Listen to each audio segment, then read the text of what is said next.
Good evening everyone, welcome back to our channel. Today we will discuss about preparation of phenol. और आज हम preparation of phenol का एक और method देखेंगे जिसमें कि हम फिनॉल को प्रिपेयर करेंगे फ्रॉम एनिलीन। यहाँ पे हम इस रिएक्शन को एक और नाम से जानते हैं। जैसे मैंने अभी बोला कि हम यहाँ पे जो फिनॉल को प्रिपेयर करेंगे फ्रॉम एनिलीन, इसको हम फ्रॉम एनिलीन ना बोल करके फ्रॉम डायज़ोनियम सॉल्ट भी बोल सकते हैं। क्यों बोल सकते हैं डायज़ोनियम सॉल्ट? क्योंकि देखिए जो एनिलीन है उससे डायरेक्ट हमें फिनॉल का फॉर्मेशन नहीं होता है। एनिलीन की हेल्प से पहले क्या बनता है, वहाँ पे डायज़ोनियम सॉल्ट बनता है और उस डायज़ोनियम सॉल्ट के बाद जो स्टेप आता है उससे हमें मिलता है फिनॉल। दैट्स वाई इस रिएक्शन को हम दो नाम से जानते हैं, फ्रॉम एनिलीन और फ्रॉम डायज़ोनियम सॉल्ट। तो यहाँ पे मैं लिख देती हूँ, ये हमारा थर्ड मेथड है जो मैं आपके साथ डिस्कस कर रही हूँ।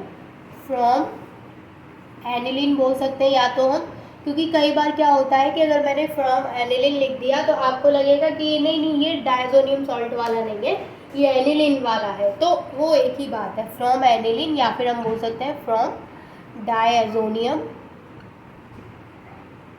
सॉल्ट।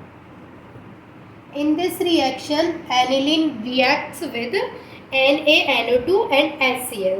तो यहाँ पे सबसे पहले हम एनिलीन का स्ट्रक्चर बनाएंगे। एनिलीन का स्ट्रक्चर क्या होता है, जब बेंजीन रिंग से NH2 जुड़ जाता है तो उसको क्या बोलते हैं हम, एनिलीन। तो ये है हमारे पास बेंजीन और इस बेंजीन रिंग से जुड़ गया यहाँ पे NH2, तो अब हम इसको क्या बोलेंगे कि ये है एनिलीन। अब देखिए एनिलीन रिएक्ट करता है NaNO2 के साथ और HCl के साथ। जब एनिलीन NaNO2 और HCl के साथ रिएक्ट करेगा और यहाँ पे जो टेम्परेचर होगा वो 0 से 5 डिग्री सेल्सियस के बीच में होगा।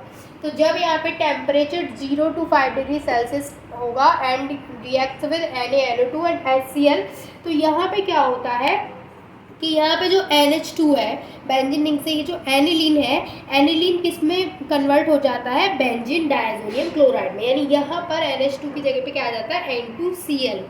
तो यहाँ पे आ जाता है N2Cl जो कि क्या है, बेंजीन डायज़ोनियम क्लोराइड,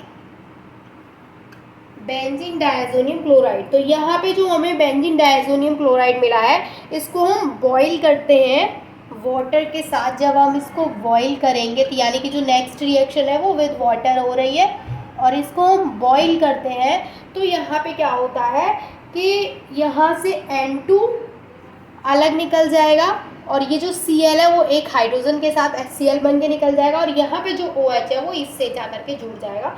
तो यहाँ पे हमें मिल जाएगा फिनॉल। तो यहाँ पे क्या होगा, देखिए ये जुड़ गया OH। अब मैं H2O को ऐसे ब्रेक कर सकती हूँ OH और H में।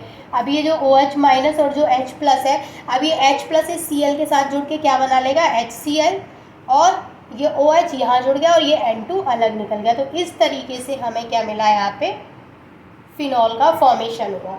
देखिए ये रिएक्शन बहुत ही इंपॉर्टेंट है जिससे हम फिनॉल को प्रिपेयर कर रहे हैं। तो हमने क्या किया है, यहाँ पे एनिलीन लिया है, एनिलीन को हमने NaNO2 और HCl के साथ रिएक्ट कराया है at 0 to 5 degree Celsius temperature. तो हमें क्या मिला है यहाँ पे, बेंजीन डायज़ोनियम क्लोराइड, यानी हमें यहाँ पे डायज़ोनियम सॉल्ट मिला है। अब इसको हम वाटर के साथ रिएक्ट कराएंगे, इसको हम बॉईल करेंगे, देन वी गेट फिनॉल।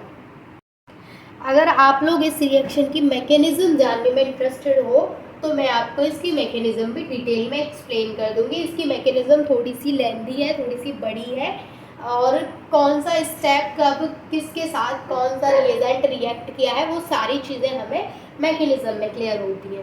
तो जो रिएक्शन है वो यही है, इसकी जो मैकेनिज्म है उसको मैं आपके साथ नेक्स्ट वीडियो में डिस्कस कर दूँगी, क्योंकि इम्पॉर्टेंट है तो आपको मैकेनिज्म भी पता होना चाहिए कि किस तरीके से यहाँ पे रिएक्शन हुआ है।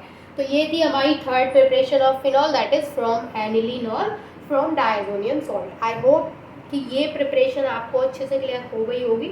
If you have any doubt then you can ask me. मैं पूरी कोशिश करूँगी कि आपके जो भी डाउट्स हैं उनको क्लियर करने की, और अगर मैं आपके डाउट्स को कमेंट में क्लियर नहीं कर पाती हूँ तो मैं कोशिश करूँगी कि एक वीडियो में आपके जो डाउट्स हैं उनको क्लियर कर दूँ। And thank you so much for watching this video.